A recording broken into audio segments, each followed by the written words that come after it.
Have you ever wondered why Muslims around the world completely avoid eating pork? It's not just about religion, it's about health, science, and divine wisdom that goes far beyond what meets the eye.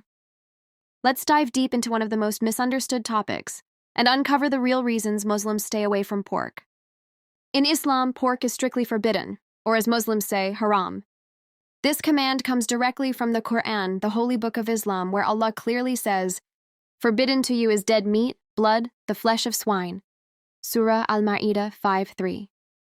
This means Muslims are not allowed to eat, cook, or even touch pork for consumption. But many people still ask, why exactly pork? Why would a merciful God prohibit something that millions in the world consider normal food? The truth is, this ban carries both spiritual wisdom and scientific protection that today's research continues to confirm. First, let's look at the religious perspective. Islam teaches that the body is a gift from God, a trust, not ownership. So, Muslims are commanded to eat only what is pure, tayyib, and lawful, halal. Pork, according to Islam, is considered impure. The Prophet Muhammad ﷺ said, "Allah has cursed the one who eats pork." This shows how serious the command is. It's not about culture, it's about obedience to divine law. But Islam doesn't forbid things without reason. Every rule in the Quran has a deeper wisdom, and pork is a clear example where religion and science meet perfectly. Now let's turn to the science behind it. Modern medical research has revealed shocking truths about pork. Pigs are known as scavengers. They eat almost anything, including dirt, feces, dead animals, and even their own kind.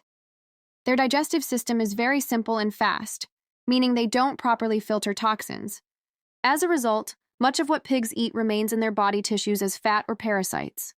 When humans eat pork, these harmful elements can transfer to us.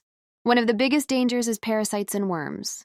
For centuries, pork has been linked to diseases like trichinosis, caused by a tiny roundworm called Trichinella spiralis. When people eat undercooked pork, the larvae of this worm can enter the body, causing muscle pain, fever, vomiting, and even death in extreme cases. Even though hygiene and cooking methods have improved, outbreaks still happen worldwide, especially in areas where pork is eaten frequently. Another serious concern is viruses and bacteria.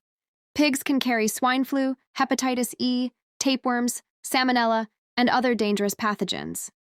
Because pigs' DNA is surprisingly close to humans, many viruses that infect pigs can mutate and infect people too, as seen in the global swine flu pandemic. And then there's cholesterol and fat content. Pork contains very high levels of saturated fat, which can increase the risk of heart disease, high blood pressure, and obesity. Compared to other meats, pork also has more toxins and uric acid, which the human body struggles to process. In Islam, anything that harms the body is forbidden, and this fits perfectly with that principle. But there's more. Let's look deeper into how pigs function biologically. Unlike cows or sheep, pigs don't sweat.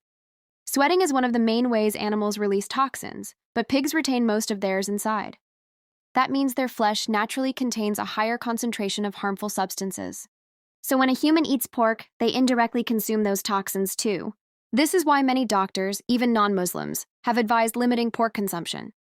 Studies have shown that people who eat pork regularly have higher risks of liver diseases, certain cancers, and parasitic infections. It's not coincidence, it's chemistry and biology in action. From a spiritual point of view, Islam aims to protect 5 things: life, health, mind, wealth, and faith. Avoiding pork supports all of them. It protects your health, preserves your body, and shows obedience to the Creator. Interestingly, Islam is not the only religion that forbids pork.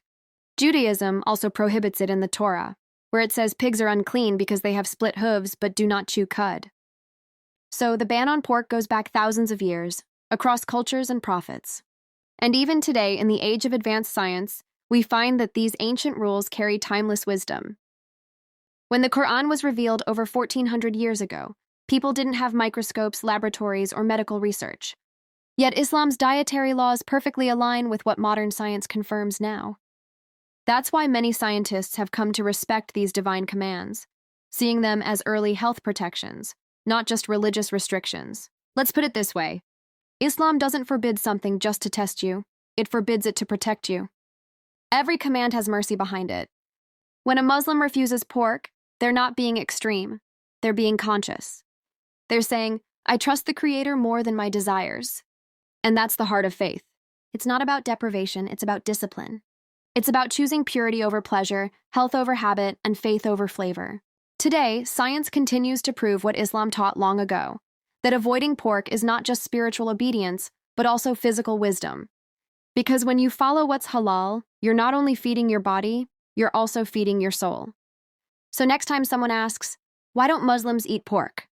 The answer is simple. Because God said it's forbidden, and because the science confirms why. It's a command filled with compassion, protection, and truth.